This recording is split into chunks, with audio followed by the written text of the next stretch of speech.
السلام علیکم دوستو، میں ہوں آپ کی میزبان کرن فیصل اور آپ دیکھ رہے ہیں میرا YouTube channel Urdu centre hub. سیدنا عثمان غنی رضی اللہ عنہ کا زمانہ خلافت تھا۔ عبداللہ بن ابی سرح مصر کی گورنر تھے۔ شمالی افریقہ پر ایک رومی گریگوری کی حکومت تھی، جس کی بیٹی فلپانا بڑی دلیر لڑکی تھی اور جنگ میں مردوں کے دوش بدوش زیادہ شجاعت دیا کرتی تھی۔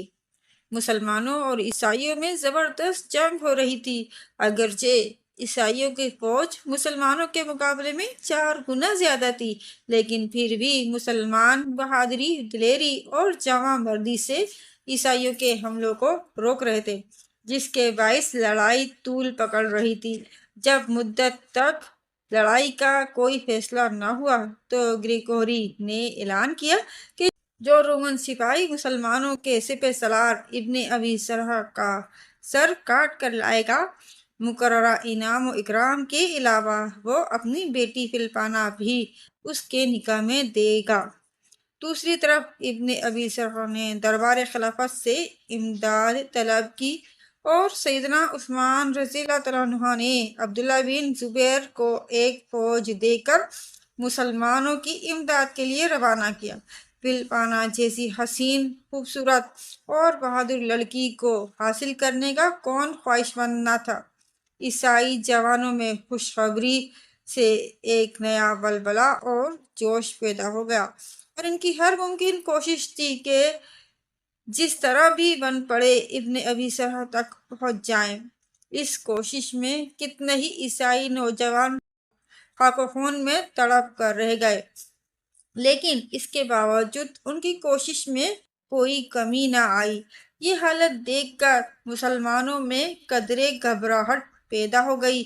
آخر فوج کے چیدہ افسروں نے بیٹھ کر یہی فیصلہ کیا کہ ابن ابی سرح میدان جنگ میں نہ جائیں، تاکہ کہیں ایسا نہ ہو کہ ان کو کوئی تکلیف پہنچے۔ ابن ابی سرح اگرچہ اسے پسند نہ کرتے تھے، مگر سب کے مشورے کو قبول کرنا پڑا۔ اب میدان جنگ میں جانے کے بجائے اپنے خیمے میں ہی رہنے لگے۔ اسی دوران عبداللہ بن زبیر بھی کمک لے کر پہنچ گئے، مگر انہیں یہ دیکھ کر بہت تعجب ہوا کہ مسلمان تو لڑ رہے ہیں مگر سردار خیمے میں آرام کر رہا ہے۔ سیدنا عبداللہ بن زبیر سیدھے ابن ابی سرح کے خیمے میں گئے اور کہا کہ ایک بہادر سپہ سالار کے شایان شان نہیں کہ وہ خود تو آرام سے بیٹھا رہے اور دوسرے مسلمان میدان جنگ میں لڑیں۔ آپ نے ان سے پوچھا کہ کیا آپ کو شہادت کی موت پسند نہیں؟ ابن ابی سرح نے جواب میں تمام واقعہ سنایا اور کہا کہ سب دوستوں کے مشورے سے مجبوراً میں نے ایسا کیا ہے۔ عبداللہ بن زبیر نے مسکرا کر کہا کہ آپ بھی اعلان کر دیتے کہ جو گریگوری کا سر کاٹ کر لائے گا، گریگوری کی بیٹی اس کے ساتھ بیاہ دی جائے گی۔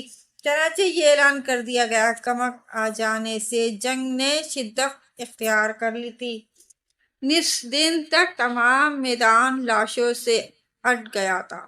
مسلمانوں میں عبداللہ بن زبیر کے حملے بہت ہی خوفناک تھے۔ وہ بجلی کی سی تیزی کے ساتھ دشمن کے قلب میں گھس جاتے اور منٹوں میں صفحہ صاف کر آتے۔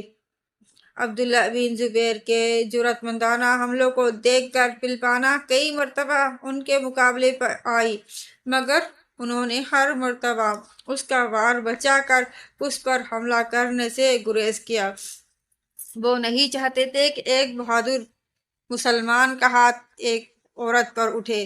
آخر انہوں نے اپنے دستے کے ساتھ زوردار حملہ کیا کہ گریگوری کے محافظ دستے تک پہنچ گئے۔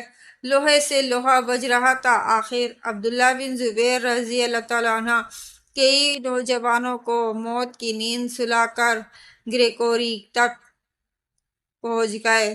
انہوں نے گریگوری کو للکارا کہ اب جنگ کا فیصلہ تیرے میرے درمیان ہوگا۔ گریگوری نے بڑی پھرتی سے عبداللہ بن زبیر پر وار کیا، مگر انہوں نے وار بچا کر اس زور سے حملہ کیا کہ گریگوری زمین پر خون میں لت پت پڑا تھا انہوں نے فوراً اس کا سر کاٹ کر نیزے پر آویزاں کر دیا۔ اپنے بادشاہ کے سر کو نیزے پہ لٹکتا دیکھ کر عیسائیوں کے حوصلے پست ہو گئے اور میدان چھوڑ کر بھاگ نکلے۔ مسلمانوں نے دور تک ان کا تعاقب کیا اور بہت سے عیسائیوں کو پکڑ لیا۔ ان گرفتار شدگان میں گریگوری کی بیٹی فلپانا بھی تھی۔ اسلامی فوج میں اس کامیابی پر خوشیاں منائی جا رہی تھیں اور شکرانے کے طور پر ان کے سر اللہ کے حضور جھکے جا رہے تھے۔ جب مال غنیمت کی تقسیم ہونے لگی تو عبداللہ بن زبیر رضی اللہ تعالیٰ عنہ وہاں موجود نہ تھے۔ ابن ابی سرح نے انہیں بلایا اور فرمایا کہ اعلان کے مطابق فلپانا تمہاری ہے، لیکن انہوں نے یہ کہہ کر انکار کر دیا کہ میں نے جس پاکیزہ جذبے کے تحت جہاد کیا، میں اسے کوئی انعام لے کر آلودہ نہیں کرنا چاہتا۔ امیر کو حق ہے فلپانا جس کو چاہے دے دے، میں اس حق سے دستبردار ہوں۔ میدان جنگ میں فلپانا بھی عبداللہ بن زبیر رضی اللہ تعالیٰ عنہ کی جرأت و بہادری کو دیکھ چکی تھی اور یہ بھی دیکھ چکی تھی کہ وہ خود کئی بار ان کی تلوار کی زد میں آئی، مگر انہوں نے اس پر حملہ کرنے سے گریز کیا تھا، اور جب اس نے حملہ کیا تو اس کے وار کو بچا کر کبھی جوابی حملہ نہ کیا۔ وہ سیدنا عبداللہ بن زبیر کی شجاعت اور شرافت سے اس قدر متاثر ہو چکی تھی کہ اس نے کہہ دیا کہ عبداللہ بن زبیر کے سوا کسی کو حق نہیں کہ میری طرف آنکھ اٹھا کر بھی دیکھے۔ میں خوشی سے اسلام اور اس کی غلامی قبول کرتی ہوں۔